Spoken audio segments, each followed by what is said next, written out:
Imagine discovering an ancient crown said to contain a nail from the crucifixion, a spear believed capable of deciding the fate of empires, or a gemstone whispered to have destroyed every family that dared to own it.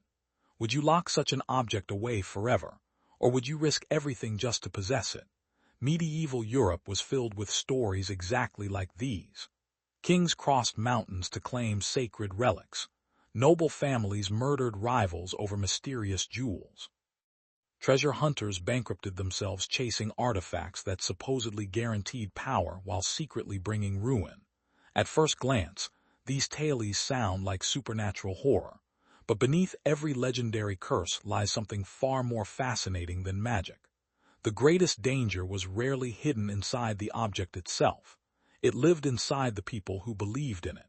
This is what makes medieval cursed artifacts so compelling even today.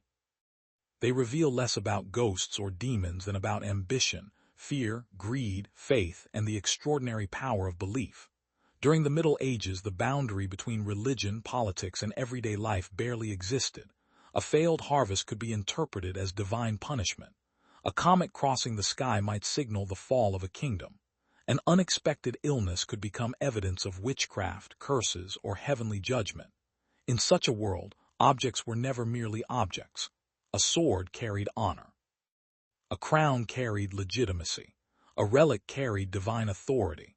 Possessing the right artifact could convince an entire kingdom that heaven itself had chosen its ruler.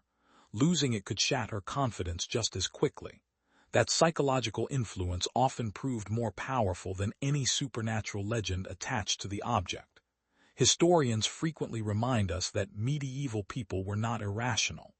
They were making sense of an unpredictable world using the knowledge available to them.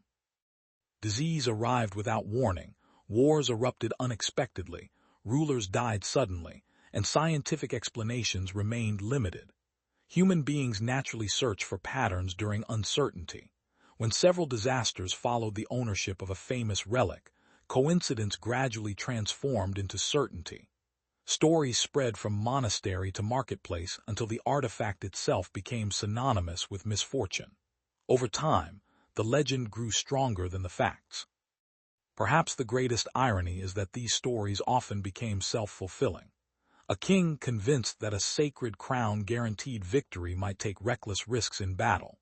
A noble obsessed with acquiring a legendary gemstone might destroy his family through endless political intrigue. A treasure hunter certain that unimaginable wealth lay beneath an ancient tomb might spend his fortune chasing illusions. In every case, belief altered behavior, and altered behavior changed history. That is why the real curse of medieval artifacts was almost never supernatural. It was psychological. Throughout this documentary, we will explore crowns, relics, mirrors, mysterious books, forgotten treasures, and legendary objects feared across medieval Europe. Yet with each story, a larger pattern will emerge. The objects themselves rarely change the course of history. Human ambition did. And perhaps the most dangerous artifact ever created was not forged from gold, iron, or precious stone, but from the timeless belief that possessing one extraordinary object could somehow solve every problem a person, or an empire, had ever faced. Imagine a crown so sacred that rulers believed wearing it did more than make them king. They believed it proved God himself had approved their reign. That was the extraordinary reputation surrounding the Iron Crown of Lombardy, one of medieval Europe's most revered royal treasures. Unlike magnificent crowns covered entirely in gold and jewels, this artifact owed its fame to something almost invisible. According to centuries of tradition, a narrow iron band hidden inside had been forged from one of the nails used during the crucifixion of Christ. Whether the story was historically accurate mattered far less than the simple fact that millions believed it. In the medieval imagination, belief itself carried enormous power. If heaven had touched the crown, then heaven must surely bless whoever wore it. Suddenly, the object became far more valuable than any amount of precious metal. It became political legitimacy in physical form. Kings, emperors, popes, and ambitious nobles all understood the same reality. Whoever controlled the crown could claim not only authority over people, but approval from God. Yet this extraordinary promise came with an equally extraordinary burden. History records that many rulers who fought desperately to possess the crown eventually faced rebellion, military defeat, family betrayal, or political collapse. Chroniclers noticed the pattern and reached the conclusion most natural to their age. The crown must be cursed. Looking back from the modern world, we can see a different explanation emerging. Perhaps the Iron Crown did not attract misfortune because it possessed supernatural power. Perhaps it attracted the kind of people willing to risk everything for absolute authority. The rulers determined to obtain it were often already involved in dangerous wars, unstable alliances, and relentless political struggles.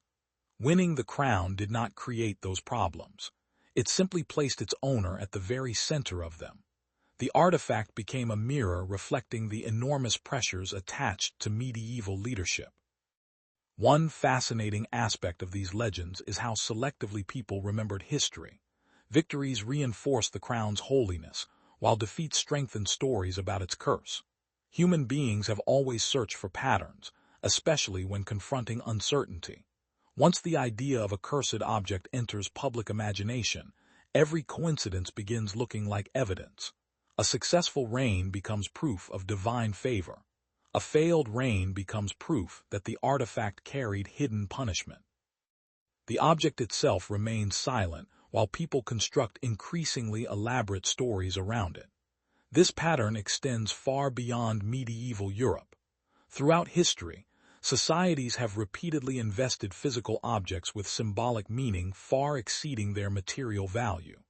Flags, thrones, relics, and crowns become containers for collective hopes and fears.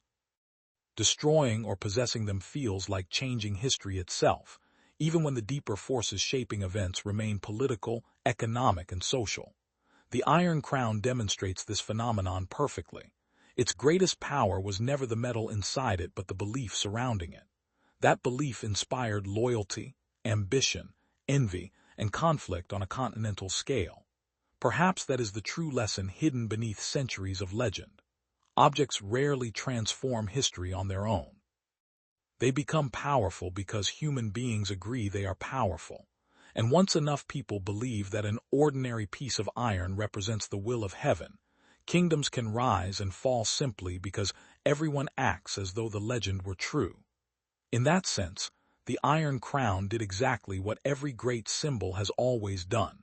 It changed the decisions of people, and those decisions changed the world. Throughout history, few ideas have tempted rulers more than the belief that victory can be guaranteed. Military genius requires years of preparation. Stable governments demand patience, compromise, and competent administration. But what if all of that could be replaced by possessing a single sacred object? That irresistible promise lies at the heart of one of medieval Europe's most famous relics, the legendary Spear of Destiny. According to tradition, this was the lance carried by the Roman soldier Longinus, the weapon that pierced Christ's side during the crucifixion. Whether authentic or not, the relic became something far greater than an ancient weapon. It became a political instrument wrapped in religious certainty. Medieval rulers did not simply want to own the spear because it was historically important. They believed it demonstrated divine approval. Carrying it into battle suggested that heaven itself marched beside the army. For soldiers preparing to face overwhelming odds, such belief could become as valuable as armor. Confidence changes behavior. Armies convinced that God favored them often fought with remarkable determination. In that sense, the spear possessed genuine power, not supernatural power but psychological power. Yet history rarely rewards confidence alone. Some rulers who carried the spear achieved spectacular victories, and chroniclers eagerly credited the relic. Others lost battles, faced rebellions, or watched their empires fracture despite keeping the sacred weapon close at hand. Rather than questioning the legend itself, medieval storytellers usually adjusted the explanation. Perhaps the ruler had offended God. Perhaps the relic had not been handled correctly. Perhaps divine favor had quietly departed. Human beings have an extraordinary ability to protect cherished beliefs even when evidence becomes inconvenient. The more fascinating interpretation is that the spear never changed history directly. Instead, it influenced the decisions of the people who believed in it. Imagine an emperor convinced that no army could defeat him while he possessed heaven's most sacred relic. Would he negotiate more cautiously, or would he become increasingly willing to take risks? Confidence can inspire courage, but it can also encourage overconfidence. History repeatedly shows that leaders who believe themselves invincible often stop recognizing danger until it is too late. In this way, belief in the spear may have contributed indirectly to both triumphs and disasters. There is another remarkable aspect to this story. Medieval Europe was an age filled with uncertainty. Communication moved slowly, scientific explanations remained limited, and rulers constantly searched for signs that they had chosen the correct path. Sacred relics reduced uncertainty by offering emotional reassurance. The spear answered a question every leader secretly feared. Does God truly support me? Whether the answer was objectively true mattered less than the comfort it provided. Modern societies still search for similar certainty. Political symbols, lucky traditions, cherished heirlooms, and even personal rituals often serve the same psychological purpose. They reduce anxiety before difficult decisions. The difference is not that medieval people were uniquely superstitious. It is that they placed those hopes in religious relics while modern cultures often invest them elsewhere. Looking back, perhaps the greatest irony is that the spear of destiny never prevented the fall of kingdoms, the betrayal of allies, or the mortality of the rulers who treasured it. Empires still rose and collapsed. Dynasties still ended. Wars still consumed generations. The relic survived while its owners disappeared into history. That contrast reveals a timeless truth. No artifact, however sacred, can replace wisdom, competent leadership, or humility. The most powerful weapon in medieval Europe was never a spear. It was the human mind that believed the spear could accomplish what no object ever truly could. If the Iron Crown represented political ambition, and the Spear of Destiny symbolized divine victory, then the Emerald of St. Mark embodied something equally dangerous: wealth. Medieval Venice was unlike almost any other city in Europe. While many kingdoms measured their strength through armies and castles, Venice built its power through ships, merchants, and trade routes stretching from the Mediterranean to the distant east. Silk, spices, precious stones, exotic metals, and luxury goods poured into its harbors every day, transforming the city into one of the richest commercial centers on earth. But extraordinary wealth creates extraordinary anxiety. The more valuable something becomes, the more people begin searching for hidden explanations whenever fortune suddenly changes. Into this atmosphere entered the mysterious Emerald of St. Mark, a gemstone surrounded by legends as colorful as the trade routes that brought it to Venice. Stories claimed it had once rested inside forgotten temples, belonged to ancient pagan priests, or traveled across continents protected by mysterious guardians. Each generation added another layer until the object became almost impossible to separate from myth. Curiously, nobody could fully agree on where it came from, yet nearly everyone agreed on one thing: it brought disaster. Whenever a wealthy merchant suddenly lost his fortune after years of success, whispers soon pointed toward the emerald. If a noble family's influence collapsed after decades of prosperity, someone inevitably remembered that they had recently admired or possessed the gemstone. Storms swallowed merchant fleets, political rivals disappeared under suspicious circumstances, business partnerships collapsed overnight, and somehow the emerald always seemed to appear somewhere in the story. Looking carefully, however, another explanation becomes impossible to ignore. Venice itself was one of the most competitive environments in medieval Europe. Merchants risked enormous fortunes on dangerous voyages. Pirates, storms, disease, shifting alliances, and commercial rivalries constantly threatened success. Political families competed relentlessly for influence, while foreign powers watched every Venetian opportunity with envy. In such an environment, failure required no supernatural assistance. Risk was woven into daily life. Yet human psychology prefers stories over statistics. It is emotionally satisfying to believe one cursed gemstone destroyed a fortune, rather than accepting that commerce is unpredictable and success is never permanent. The emerald became a convenient villain because it transformed complicated economic realities into a simple narrative everyone could understand. This tendency has survived every century since. Even today, people often search for a single cause behind financial disasters, ignoring the dozens of interconnected decisions that usually produce them. Medieval Venetians simply expressed that instinct through legendary artifacts instead of economic analysis. Another fascinating feature of the emerald's legend is how mystery amplified belief. The less people understood about its true origins, the more imagination rushed in to fill the gaps. Uncertainty is fertile ground for mythology. Once enough unanswered questions surround an object, every coincidence begins strengthening the legend. The emerald did not need to demonstrate supernatural powers. It merely needed to remain unexplained. Looking back, perhaps the Emerald of St. Mark was never cursed at all. Instead, it became a mirror reflecting the fears of one of history's wealthiest societies. It reminded people that fortunes rise and fall, that prosperity attracts enemies, and that no amount of treasure can eliminate uncertainty. In that sense, the emerald's greatest magic was not destroying lives. It was convincing generations of ambitious people that their greatest successes and failures could somehow be explained by a single beautiful stone, instead of the far more complicated realities of human nature, commerce, and ambition. Not every feared object in medieval Europe glittered with gold or rested inside a royal treasury.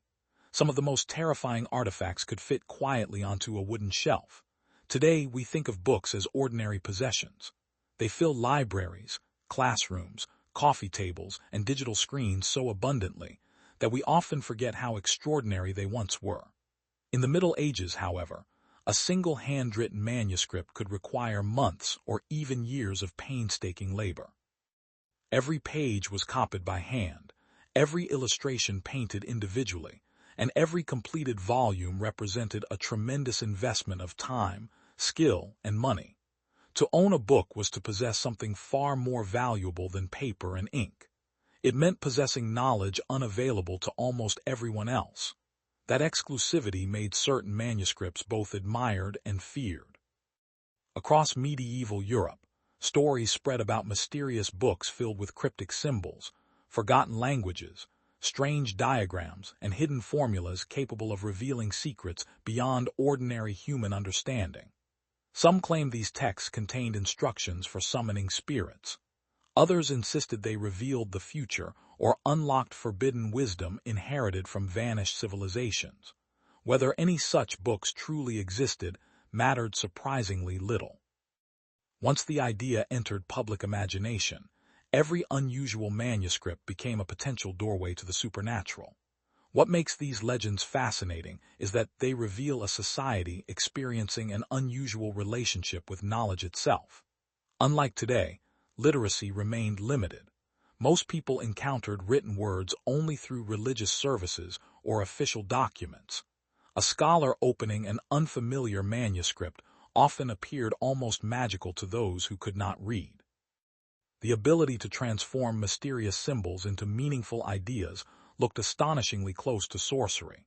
History repeatedly demonstrates that unfamiliar technology frequently resembles magic to those who do not understand it. In many ways, medieval manuscripts occupied that psychological space. Alchemical texts became especially notorious. Their pages described mysterious substances, secret transformations, and ambitious attempts to understand nature's hidden laws. Modern readers sometimes dismiss alchemy as little more than failed chemistry, yet doing so overlooks its historical importance. Alchemists experimented, observed, recorded results, and sought patterns within the natural world. Although many of their conclusions proved incorrect, their curiosity helped lay foundations for later scientific inquiry. Ironically, society often viewed that curiosity with suspicion. A scholar spending years studying incomprehensible symbols naturally attracted rumors. If he later became ill, the manuscript received blame. If a monastery burned decades after acquiring an unusual book, whispers connected the disaster to its mysterious contents. Coincidence gradually became evidence.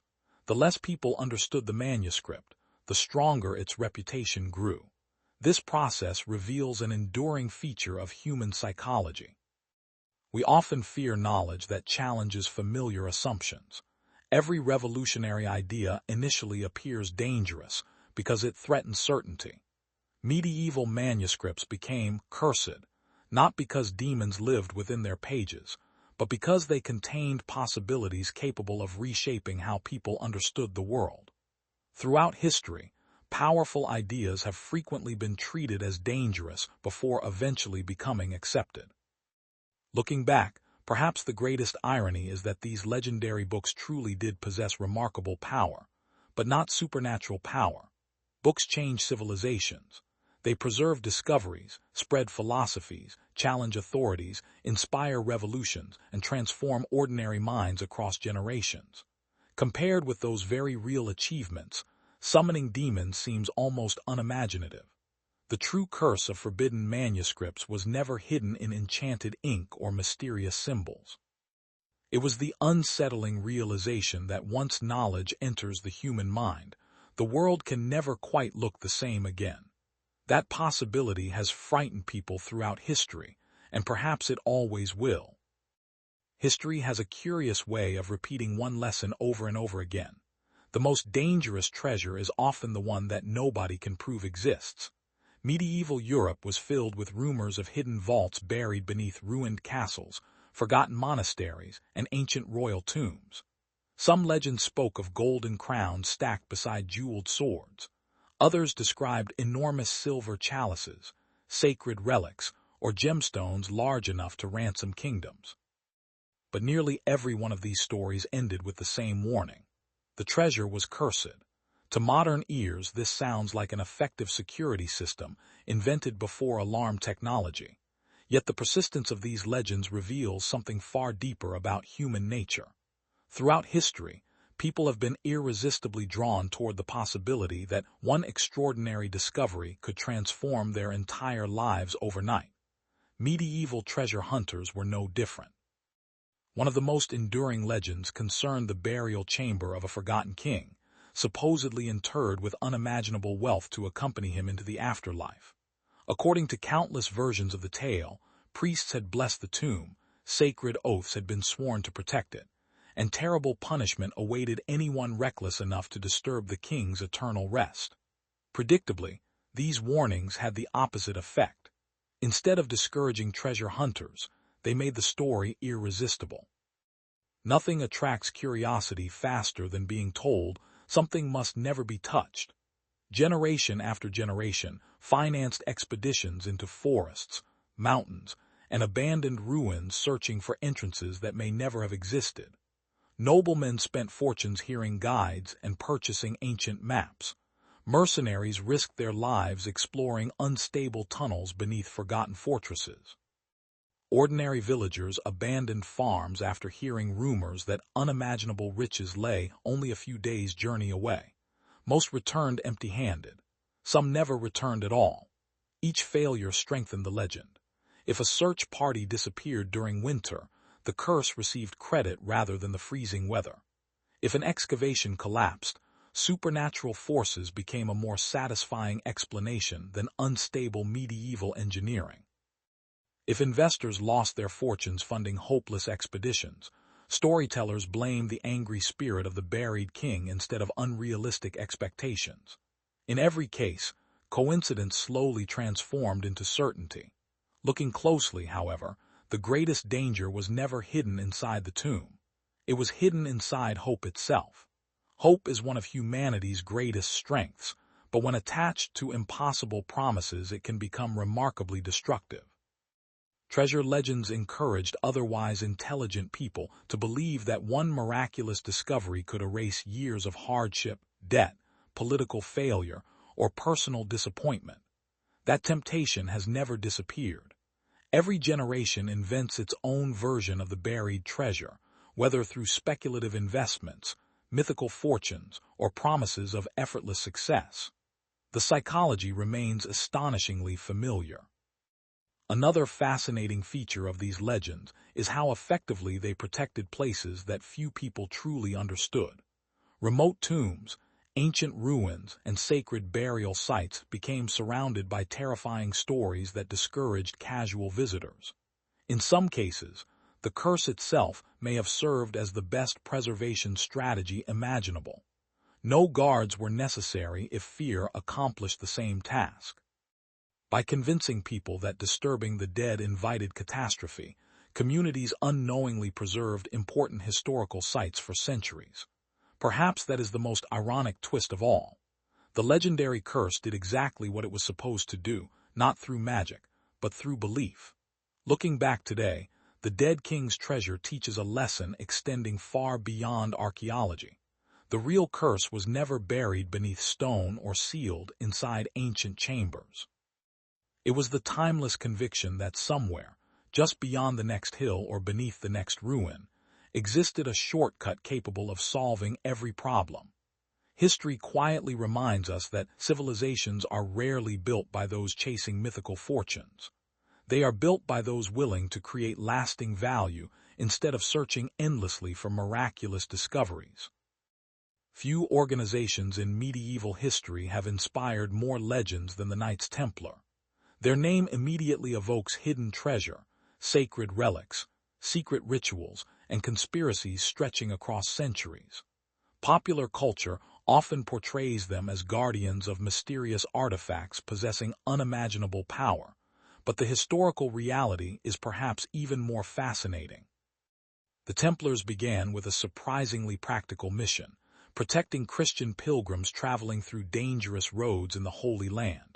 They were warrior monks, combining military discipline with religious devotion, an unusual combination that quickly earned admiration throughout Europe.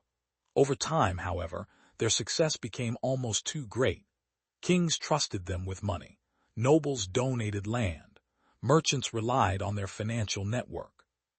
Castles, farms, ships, and enormous estates gradually transformed the order into one of the wealthiest institutions in Christendom.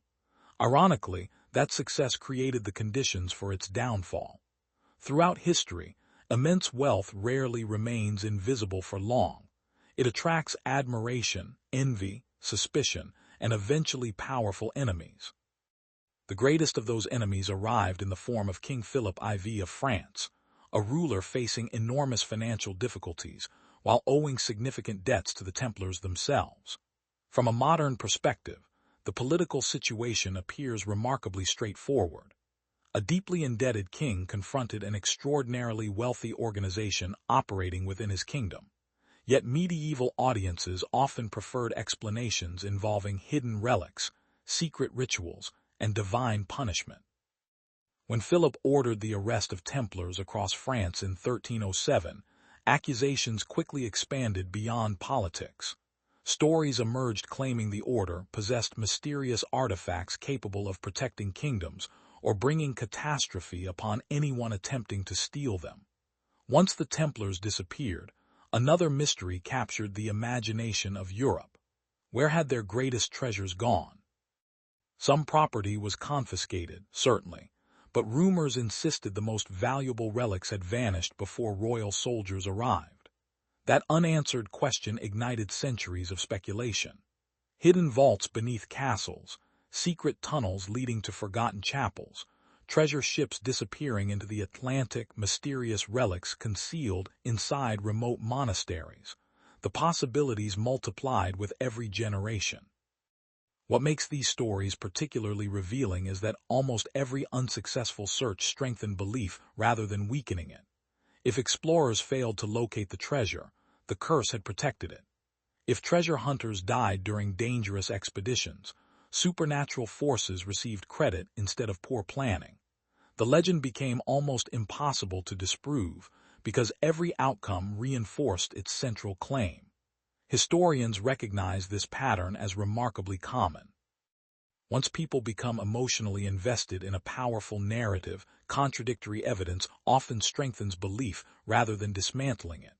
The Templar treasure became less an archaeological question and more a psychological phenomenon. There is another layer hidden beneath these legends. Medieval Europe desperately wanted to believe that immense wealth could not simply disappear forever. Somewhere, somehow, unimaginable riches had to remain waiting for the worthy, or perhaps the foolish, to uncover them. That hope transformed the missing Templar fortune into one of history's most enduring treasure myths. Even today, books, documentaries, and expeditions continue searching for relics that may never have existed in the form legends describe. Perhaps the greatest curse left behind by the Templars was not attached to any particular artifact at all. It was the irresistible conviction that just one more search, one more excavation, or one more forgotten manuscript might finally reveal the hidden truth. History suggests something different. The greatest treasure the Templars ever possessed was neither gold nor sacred relics. It was the extraordinary power of mystery itself. And mystery, unlike treasure, only becomes more valuable the longer it remains unsolved. Among all the legendary objects whispered about in medieval castles, perhaps none was more unsettling than a mirror. Crowns represented authority, swords represented power, relics represented divine favor, but mirrors represented something far more personal. They reflected not kingdoms but the individual standing before them.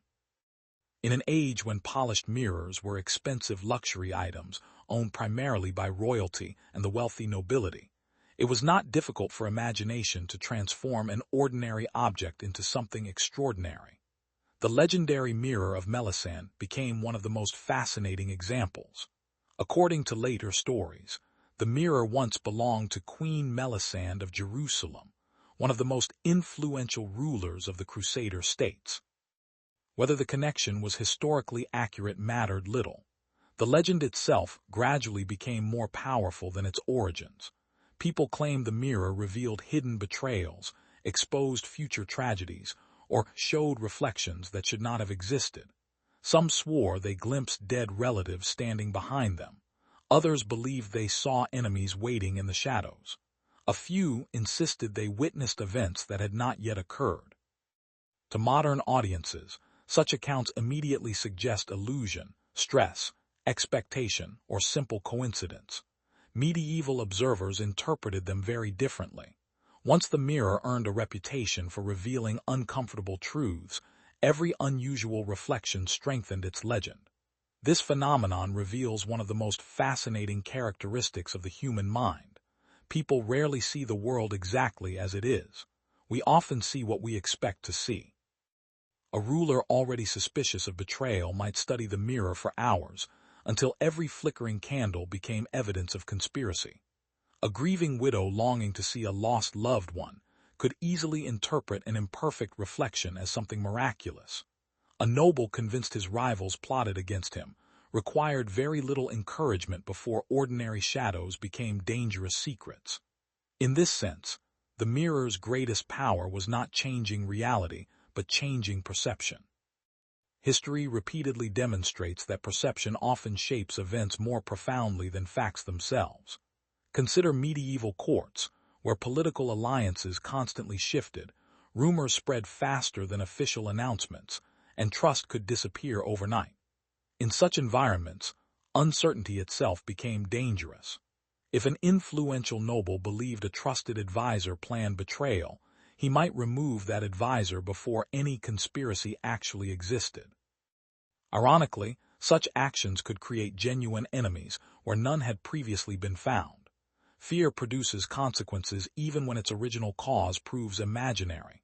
The legendary mirror therefore becomes an extraordinary metaphor for politics itself. Leaders rarely fail because mirrors reveal hidden futures. They fail because fear influences judgment. The more uncertain the future becomes, the more tempting it is to seek certainty through unusual means. Medieval rulers consulted astrologers, relics, dreams, omens, and mysterious artifacts because uncertainty is psychologically exhausting. Modern societies may rely on different tools, but the emotional impulse remains remarkably similar. Human beings continue searching for reassurance whenever important decisions carry enormous consequences. Looking back, perhaps the Mirror of Melisande never possessed supernatural abilities. Instead, it reflected something infinitely more powerful: the hopes, anxieties, ambitions, and suspicions already living inside the people who gazed into it. Every generation projected its own fears onto the polished surface, until the object itself became almost irrelevant. The true curse was not hidden in silver or glass. It emerged from the simple truth that once doubt enters the human mind, every reflection begins looking slightly different. And history suggests that the most dangerous illusions are often the ones we quietly create for ourselves. One of the greatest paradoxes of the medieval world is that the objects people trusted most were sometimes the ones they feared most deeply. Relics occupied a unique place in medieval society. They were believed to connect heaven and earth, to protect cities from disaster, heal the sick, and strengthen the faith of entire communities. Pilgrims crossed continents simply to glimpse a fragment of bone, a piece of cloth, or a beautifully decorated reliquary said to contain the remains of a saint. Yet not every relic inspired comfort. Occasionally, an object gained a reputation that transformed reverence into anxiety. Among the most mysterious legends was the so-called Black Reliquary of Prague, an ornate container whose uncertain contents became almost more important than the relic itself. Stories claimed visitors experienced disturbing dreams after standing before it. Some described overwhelming feelings of dread. Others insisted strange whispers echoed through dark cathedral halls whenever prayers were offered nearby. To modern readers, these accounts sound remarkably familiar. Candlelit churches, towering Gothic architecture, incense-filled air, solemn chants, and vivid religious imagery naturally created emotionally intense environments. Human perception is powerfully influenced by atmosphere. Medieval people, however, interpreted these experiences within a completely different framework. If an object associated with holiness produced fear instead of comfort, something extraordinary must surely be occurring. This tension between expectation and experience gave the reliquary its remarkable reputation. People expected sacred objects to reassure them. When an object instead inspired unease, they searched for explanations beyond ordinary reality. Rumors flourished. Perhaps the relic had been misidentified centuries earlier. Perhaps it contained the remains of someone other than a saint. Perhaps an ancient curse had attached itself to the sacred container. Every unanswered question strengthened the legend. The fascinating aspect is that uncertainty itself became the engine driving belief. History repeatedly demonstrates that mysteries are often more powerful than clear answers. Another remarkable example appears in stories surrounding the bone cross of the Crusades, a relic allegedly constructed from fragments of human bone. Whether created from martyrs, fallen warriors, or unidentified remains depended entirely upon which storyteller one believed. Regardless of its true origin, the cross accompanied armies, appeared in monasteries, and gradually accumulated stories of defeat, famine, and tragedy wherever it traveled. Yet once again, the historical context provides an alternative explanation. The Crusades were among the most violent and unpredictable conflicts of the medieval era. Defeat, disease, starvation, and enormous loss of life followed many military expeditions regardless of which relics accompanied them. The artifact did not create those disasters. It simply became associated with events already unfolding around it. Human memory naturally links emotionally powerful objects with emotionally powerful experiences. There is an important psychological lesson hidden inside these stories. Sacred objects carry emotional weight because people invest them with meaning. That meaning influences expectations, emotions, and even physical experiences. Modern neuroscience recognizes that belief itself can shape perception in profound ways. Medieval people lacked that scientific vocabulary, yet they clearly observed the emotional impact such objects produced. Their explanation involved curses and miracles. Ours involves psychology. Both attempt to describe the same human experience from different perspectives. Looking back, perhaps the Black Reliquary and the Bone Cross were never frightening because of supernatural forces. They became frightening because they challenged one of humanity's deepest assumptions, that sacred things should always make us feel safe. When an object blurred the boundary between holiness and danger, certainty disappeared. And history quietly reminds us that uncertainty has always been one of the most powerful forces shaping human belief. The relics did not change the medieval world through magic. They changed it because people changed themselves after standing in their presence. Part 10. The greatest curse was human nature. After exploring legendary crowns, sacred spears, mysterious emeralds, forbidden manuscripts, hidden treasures, vanished Templar relics, haunted mirrors, and unsettling reliquaries, one question remains. Were any of these objects actually cursed? Medieval Europe answered with remarkable confidence. Yes. Modern historians tend to answer much more cautiously. Yet perhaps both perspectives overlook the most interesting possibility. Maybe the greatest curse was never contained within the artifacts at all. Maybe it existed inside the people who desired them. Throughout every story we have examined, a striking pattern quietly repeats itself. A powerful object appears. Someone believes it will guarantee success, wealth, victory, legitimacy, or divine favor. That belief influences decisions. Those decisions create consequences. Later generations, observing only the dramatic outcome, attribute everything to the object itself. The artifact becomes legendary while the far more complicated human story gradually fades into the background. This pattern is not unique to the Middle Ages. It is woven throughout human history. We are storytellers by nature. Faced with complicated political failures, economic collapse, military defeat, or personal tragedy, we instinctively search for a single cause that makes the chaos understandable. A cursed crown is easier to explain than decades of poor leadership. A haunted gemstone is more memorable than unstable trade networks. A mysterious relic offers greater emotional satisfaction than admitting history often unfolds through countless interconnected choices. Legends simplify reality because reality is rarely simple, yet this does not make medieval people foolish. In many respects, they understood something modern society occasionally forgets. Objects possess power because people collectively decide they possess power. A king's crown is only metal until thousands agree it represents authority. A nation's flag is only cloth until millions treat it as a symbol of identity. Money itself is only paper or numbers until society collectively believes in its value. Medieval relics operated according to exactly the same principle.